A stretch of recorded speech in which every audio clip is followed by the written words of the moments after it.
வணக்கம். இது என்னோடய ஆச்சி சமையல் சேனல்.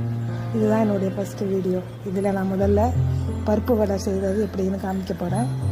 முதல்ல பருப்பை எடுத்து நல்லா களைஞ்சி ஊற வச்சுக்கிடணும்.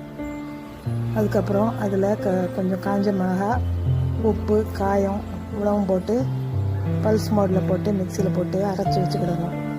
அப்புறம் சின்ன வெங்காயம் உரித்து வச்சுக்கிடணும். அதை எடுத்து மெதுவாக கட் பண்ணி அந்த மாவோடு சேர்த்து போடணும்.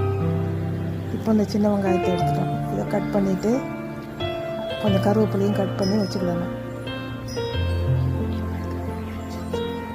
இப்போ சின்ன வெங்காயம் கட் பண்ணி ரெடி ஆகிட்டு இதை அந்த அரைச்சி வச்சுருக்க மாவோடு போட்டு கருவேப்பிலையும் கிள்ளி போட்டு நல்லா பிசையணும்.